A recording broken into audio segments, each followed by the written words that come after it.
Bienvenue sur Africa 24 dans cette nouvelle édition du QG News. Voici les titres de l'actualité. En République démocratique du Congo, le prix du carburant est à la hausse de 2110 francs congolais. Celui-ci est passé à 2240 le litre et il s'agit de la 5e augmentation en moins d'une année. Au Tchad, les autorités annoncent la fermeture de 92 établissements sanitaires, des espaces jugés illégaux et irrespectueux des normes sanitaires en vigueur dans le pays. La décision s'inscrit dans la stratégie d'assainissement du secteur de la santé. Et puis au Rwanda, nous irons à la rencontre de l'artiste Kizito Mihigo. Après 4 ans d'absence suite à une condamnation, le chanteur est de retour sur la scène musicale avec une chanson sur la paix et le pardon.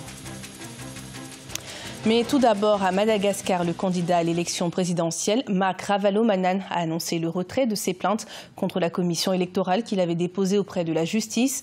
Ancien président de 2002 à 2009, il avait déposé plus d'une 50aine de requêtes devant la Haute Cour constitutionnelle pour dénoncer certaines irrégularités dans les résultats de la présidentielle publiés par la CENI. Des résultats qui annoncent l'ancien président Hans Radzoel en tête avec 39,19% des suffrages devant son prédécesseur, Marc Ravalomanane, qui aurait obtenu 35,29%. En République démocratique du Congo, Martin Fayulu, le candidat commun de la coalition de l'opposition, a dévoilé son programme basé sur 6 piliers, le social-libéralisme, la citoyenneté, le pacte pour le développement, la bonne gouvernance, la réconciliation nationale, ainsi que le principe gagnant-gagnant. La coalition a estimé à 105 milliards de dollars américains le coût de ce programme établi sur 5 ans, un budget qui devrait être financé par les recettes internes, la coopération bilatérale et les emprunts. Et toujours en République démocratique du Congo, le prix du carburant a connu une nouvelle hausse.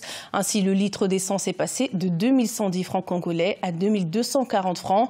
À noter qu'il s'agit de la 5e augmentation du prix du carburant en moins d'une année. Des explications avec notre correspondant Jacques Amboka. Une nouvelle majoration des prix pétroliers en République démocratique du Congo. Le prix du carburant est passé de 2110 à 2240 francs congolais, le litre d'essence à la pompe. Une augmentation, la 5e du genre, en moins d'une année. Plusieurs facteurs justifient cette récurrente hausse des prix. Il y a 2 paramètres qui sont obsolètes dans la structure de prix, plusieurs fois réajustés, mais cela ne tient toujours pas. Le premier, c'est le prix moyen frontier commercial qui connaît une fluctuation de manière régulière. Et le deuxième paramètre, c'est le taux de change. L'État congolais a toujours subventionné dans la mesure de ses moyens le secteur pétrolier, le but étant de permettre aux consommateurs d'accéder à ce produit au prix le plus bas possible. On doit s'attendre à un autre réajustement, estiment les économistes. Nous devons nous attendre à un autre réajustement jusqu'à ce que ces paramètres taux de change soient réajustés afin de correspondre au taux de change qui est appliqué sur le marché.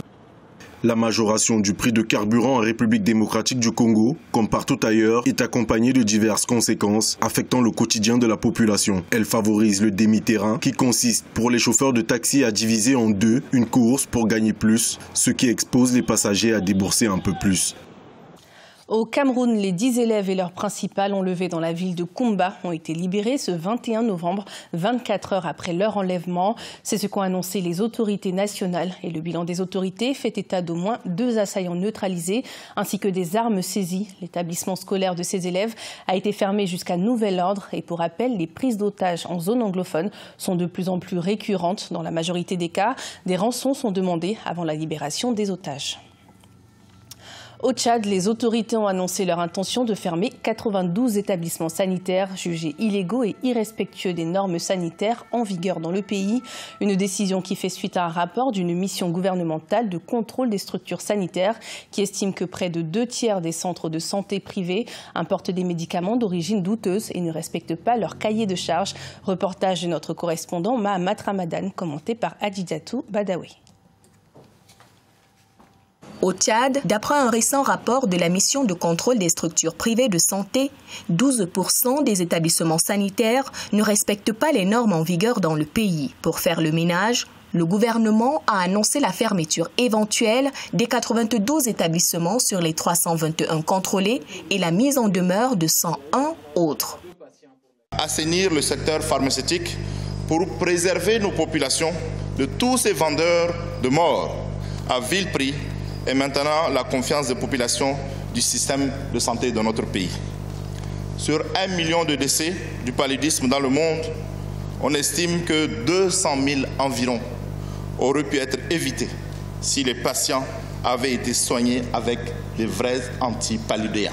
Selon le rapport, certains établissements de soins de santé disposent des dépôts pharmaceutiques dont les médicaments sont d'origine douteuse et pratiquent de manière disparate les tarifs des actes médicaux. Les locaux des cabinets de soins sont généralement insalubres et la gestion des déchets médicaux se fait sans aucun respect des normes. Je ne peux pas me hasarder, mais je vois quand même des médicaments de la Chine, de l'Inde qui sont là, qui pullulent le marché parallèle. Et donc maintenant, c'est une lutte qui concerne toute la population tchadienne.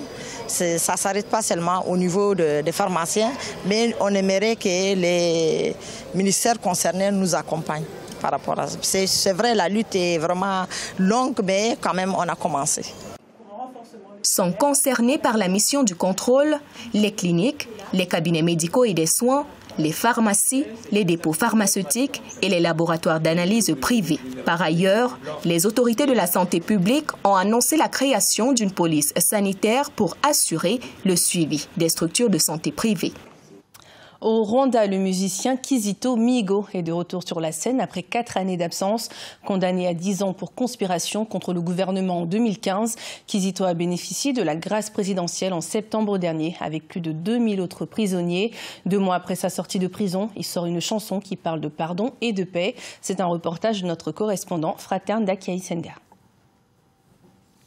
C'est une voix qui calme les esprits, des mélodies du style grégorien mélangées avec du traditionnel rwandais. Les chansons du musicien Kizito Mihigo sont connues de tout le monde au pays des 1000 collines, d'autant plus qu'il a contribué en grande partie à la composition de l'hymne national. Après 4 ans d'absence, le chanteur revient sur la scène musicale avec un message de pardon dans sa nouvelle chanson.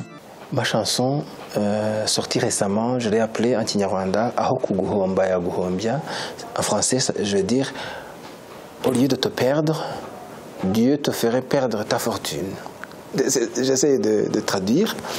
C'est une chanson un peu théologique aussi. J'explique que Dieu ne nous envoie pas le mal, mais il accepte que le mal arrive pour que il en profite en fait pour ramener l'enfant prodigue. Kizito a commencé à chanter à l'église à l'âge de 9 ans et à composer des chansons à l'âge de 15 ans. Très vite, ses compositions connaissent un immense succès et il obtient une bourse d'études au Conservatoire de Paris. À son retour au pays, il dédie son talent au processus de réconciliation après le génocide de 1994 au Rwanda. J'ai fait un parcours, un cheminement comme rescapé du génocide. J'ai fait un cheminement de pardon et je me suis senti appelé à chanter ça, à chanter cette beauté que Dieu nous offre, la beauté du pardon, de la réconciliation après le génocide. Je pense que le mal qu'a vécu notre pays, on peut en sortir quelque chose de très beau. Cette obscurité que le Rwanda a vécue peut faire naître une lumière pour tout le monde, pour l'Afrique et pour le monde. Sorti de prison après 4 ans de détention, le musicien Kizito Mihigo compte continuer ses activités et contribuer à la réconciliation des Rwandais. Il souhaite faire une tournée africaine en portant un message de pardon et de réconciliation.